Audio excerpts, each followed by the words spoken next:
Mass Effect Andromeda is a good game, but it's also a bad game. Here are 5 reasons why it's a great game that you should play, and 5 reasons why you should wait until it's on sale. Number 5, the open world. In Mass Effect 2, you picked a mission, you went to this cool location, you talked a bit, you shot a bit, punched your way through enemy lines, solved a couple of problems, and then that was the end of the mission. Now, you drive from one mission objective to the next, and the next.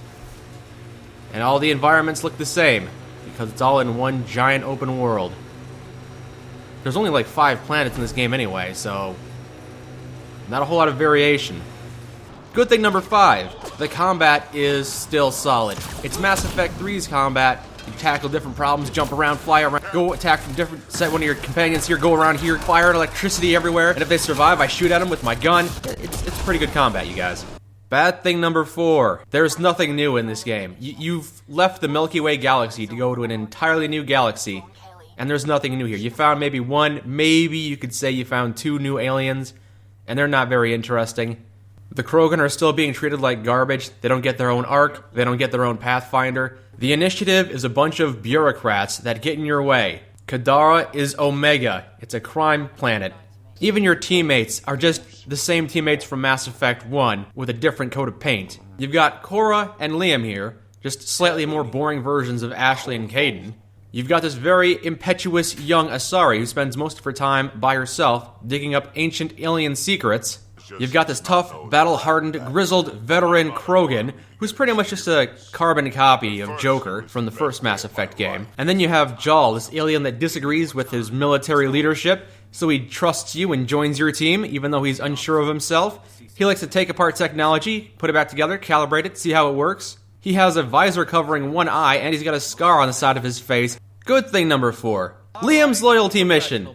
So many missions in this game are just boring. Go around here, shoot these aliens, collect these things, but the loyalty missions are nice and self-contained. And Liam's loyalty mission is the best, because even though I think Liam might be the most boring of all the characters you have on your team, his loyalty mission is phenomenal. The premise is unique, the one-liners are funny, the dialogue is enjoyable. We have a bad plan to rescue people, and we're doing it. The combat is nice and varied, because the gravity keeps shifting and the battlefield is just... You just have to keep adapting to it, and you think you know what's going to come next, and all of a sudden something like this happens, and you have no idea what's going on. Bad thing number 3, Sudoku. Why is this here? Good thing number 3, there's no more morality system, no more good choice, bad choice, and you're not going to get locked into choices because you made the wrong decisions. All the options are on the table, play the game however you want. Bad thing number 2, your choices don't really change the game in any significant way. There's no reason to go through the game a second time, because there's really no consequences to any of your actions. Some of the choices are just downright stupid. How are these my only options? And I think everyone is pretty much going to have the exact same experience, with the exception of the person you pick to romance. Which brings us to good thing number 2. You have a bunch of romance options in this game. You can romance Cora, you can romance Liam, you can romance Vetra, you can romance Jal, PB, Gil, Suvi. There's just so many characters. Not even people that are on your ship, just romance them all. And when I say a romance, I mean a romance. This isn't taking a shower with your underpants still on. This is full-on, hardcore, rip off their clothes, bend them over a table, and take them to Pound Town. But if you're a child who doesn't like sex, you also have the option of having a sexless romance. That's a possibility. There are a lot of options here. Now, before I talk about bad thing number 1, let's talk about good thing number 1. There's a Silurian voiced by Kumail Nanjiani. Our founder was charismatic, eccentric, larger than life. I'm serious, this guy is perfect. Look, you can have good voice actors. It's preliminary, but all that data we've gathered on the Scourge should be good for something. And then you could have voice actors who are pretty much made for the role. Publicly, I would say we're more than up for the challenge. Privately, I can tell you it's been a disaster. I don't think you could find a better voice actor, a more appropriate voice actor for a Solarian than this guy right here. He is just perfect as the Solarian leader. Do you like driving a car? Well, then maybe you want to drown in a submarine that's on fire. Sadly, this brings us to bad thing number 1.